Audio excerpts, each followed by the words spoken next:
Pejgamberi sallallahu alaihi wasallam thoshte kujtoni ato që i prish kënaqësitë e kësaj bote, dhe jo rastisht e çon të kështu kënaqësitë e kësaj bote, se vëllau bujar kënaqësitë e kësaj bote mund më na hutu prej përmallimit për Allahun, prej përgatitjes për takimin me Allahun azza wa jall. Zoti e çon dunjon zbukurim, dhe zbukurimi ndodh prej diçka që është i bukur në vetvete, ai ka nevojë më zbukuru, dhe jo diçka që është e bukur në vete.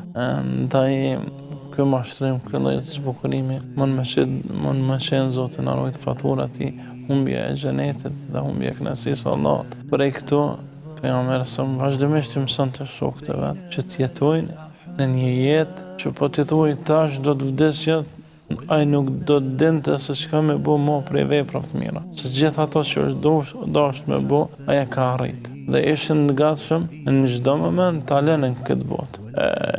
Jo për shkak se ata kanë qenë tjerë prej neve, apo që shpesh dinë me imagjinu, po për shkak se këto mësime që kemi ne sot, po të kishëm për ime, edhe të jetësënim edhe ne në praktik, edhe gjendja jonë do t'jetë sikur se e tyne, sa i Kur'an që ka qenë atëku, pa asë një ndryshim sot lexohet prej nesh. Dhe ato hadithe gjitha janë të ruajtura, pra s'ka o diçka prej fesë, veç se ka ardhur që na ndihmon për me arrit kënaqësinë e Allahut.